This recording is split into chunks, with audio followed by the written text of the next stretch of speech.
Hi everyone. ನಾನಿವತ್ತು ಎಲ್ಲೋ ಹೊರಟಿದ್ದೀವಿ ದೇವಸ್ಥಾನಕ್ಕೆ, ಆಮೇಲಿಂದ ಹೇಳ್ತೀನಿ. ಸೊ ನಾನು ಬೆಳಿಗ್ಗೆನೇ ಎದ್ದು ಹೊಸಲು ಪೂಜೆ ಎಲ್ಲನೂ ಮಾಡಿಕೊಂಡು ಹೀಗೆ ನನ್ನ ಹೊಸಲು ಅಲಂಕಾರ ಒಂದು ಸ್ವಲ್ಪ ಟೈಮ್ ಹಿಡಿಯುತ್ತೆ, ಹಾಗಾಗಿ ಸ್ವಲ್ಪ ನಿಧಾನ ಆಯಿತು. ನಾನಿವತ್ತು ಬ್ರೇಕ್ಫಾಸ್ಟ್ಗೆ ಅಂತ ಹೇಳ್ಬಿಟ್ಟು ನಾನೊಂದು ಸ್ವಲ್ಪ ಈರುಳ್ಳಿನೆಲ್ಲನೂ ಹಚ್ಕೊಂಡು ನಾನು ಒಂದು ಸ್ವಲ್ಪ ರಾಗಿ ರೊಟ್ಟಿನ ಕಲಸಿಟ್ಕೊಂಡಿದ್ದೆ, ಅಲ್ಲಿಗೆ ಮಿಕ್ಸ್ ಮಾಡಿಕೊಂಡು ಹಾಗೆಯೇ ತಿನ್ನೋದಕ್ಕಾಗಲ್ಲ ಅಂತ ಹೇಳ್ಬಿಟ್ಟು ಸ್ವಲ್ಪ ಈರುಳ್ಳಿನೂ ಮಿಕ್ಸ್ ಮಾಡಿಕೊಂಡೆ, ಟೇಸ್ಟ್ ಚೆನ್ನಾಗಿರುತ್ತೆ. ಹಾಗೆಯೇ ಒಂದು ಲೋಟ ಅಕ್ಕಿ ಇಟ್ಟು ಸಪ್ರೇಟಾಗಿ ಕುಕ್ಕರಲ್ಲಿ ಕೂಗಿಸ್ಕೊಂಡಿದ್ದೆ.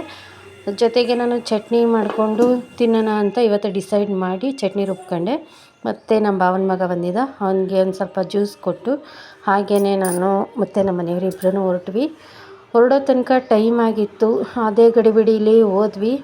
ನಾನಿವತ್ತು ಗೌಡಗೆರೆಯಲ್ಲಿ ಚಾಮುಂಡೇಶ್ವರಿ ತಾಯಿ ದರ್ಶನಕ್ಕೋಸ್ಕರ ಬಂದಿದ್ದೀನಿ. ಇದೇ ಆ ಸ್ಥಳ. ತುಂಬಾ ಭಕ್ತಿ ಮತ್ತು ತುಂಬಾ ಭಾವನಾತ್ಮಕವಾದ ಒಂದು ಸ್ಥಳ ಅಂತ ಹೇಳ್ಬೋದು. ನನಗೆ ತುಂಬಾ ಆರಾಧ್ಯ ದೇವತೆ ಅಂದರೆ ಅದು ತಾಯಿ ಚಾಮುಂಡೇಶ್ವರಿ. ಸೊ ನಾವು ಟಿಕೆಟ್ ಕೌಂಟ್ರಲ್ಲಿ ಟಿಕೆಟ್ ತೊಗೊಂಡು ನಾವು ಕಾಯಿನ ತಗೊಳ್ಳೋದಕ್ಕೆ ಹೋದ್ವಿ.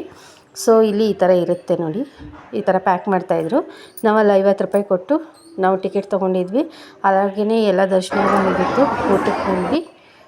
ಅಲ್ಲಿ ಬಿಸಿ ಬಿಸಿ ಊಟ, ಪ್ರಸಾದ ಅಲ್ವಾ, ಸ್ವಲ್ಪ ಸ್ವಲ್ಪ ತಿಂದು ಹಾಗೆಯೇ ಹೋದ್ವಿ. ಅನ್ನ ಸಾಂಬಾರು ಪಾಯಸ ಕೊಡ್ತಾರೆ, ಲಾಸ್ಟಲ್ಲಿ ಮಜ್ಜಿಗೆ ಕೊಡ್ತಾರೆ. ಹಾಗೆ ಎಲ್ಲನೂ ಮುಗಿಸ್ಕೊಂಡು ನಾನು ಮತ್ತು ನಮ್ಮ ಮನೆಯವರು ಇಬ್ಬರೂ ಸ್ವಲ್ಪ ಹಾಗೆಯೇ ಒಂದು ತುಂಬಾ ನಮ್ಮ ಫೇವ್ರೆಟ್ ಸಾಂಗ್ ಅಮೃತ ವರ್ಷಿಣಿ, ಆ ಸಾಂಗ್ ಹಾಕ್ಕೊಂಡು ಜಾಲಿ ಡ್ರೈವಲ್ಲಿ ಬಂದ್ವಿ. ಮತ್ತು ನಮ್ಗೆ ಹೊರಗಡೆ ಹೋಗೋ ಕೆಲಸ ಇತ್ತು. ಸೊ ಅಲ್ಲಿಂದ ಮುಗಿಸ್ಕೊಂಡು ಮತ್ತೆ ಮನೆಗೆ ಬಂದು ನಮ್ಮ ಮನೆಯವರು ಜಾಮೂನ್ ಕೇಳಿದ್ರು ಅಂತ ಜಾಮೂನ್ ಮಾಡಿಕೊಟ್ಟೆ. ನೋಡಿ ಈ ಥರ ಬಂದಿದೆ, ಬೆಲ್ಲದಲ್ಲಿ ಮಾಡಿದೆ ಫ್ರೆಂಡ್ಸ್, ಚೆನ್ನಾಗಿ ಬಂದಿತ್ತು. ಮತ್ತು ವೆದರ್ ಬೇರೆ ಒಂದು ಸ್ವಲ್ಪ ಕೋಲ್ಡ್ ಇತ್ತು. ಸೊ ಹಾಗಾಗಿ ನಾವು ಮೂವಿ ನೋಡಿಕೊಂಡು ಹಾಗೆಯೇ ಎಂಜಾಯ್ ಮಾಡ್ತಾ ತಿಂದ್ಕೊಂಡು ಕೂತಿದ್ವಿ. ಮೂವಿ ಇವತ್ತು ವಿಷ್ಣುವರ್ಧನ್ ಸರ್ದು ಹಾಕಿದ್ರು, ಹಬ್ಬ ಮೂವಿ. ಸೊ ಇವತ್ತಿನ ದಿನ ಎಲ್ಲ ತುಂಬಾ ಚೆನ್ನಾಗಾಯಿತು, ಯಾಕಂದರೆ ನಮ್ಮ ಮನೆಯವರು ಫ್ರೀಯಾಗಿರೋದೇ ಅಪರೂಪ. ನನಗಂತೂ ಇವತ್ತು ಫುಲ್ ಖುಷಿಯಾಯಿತು.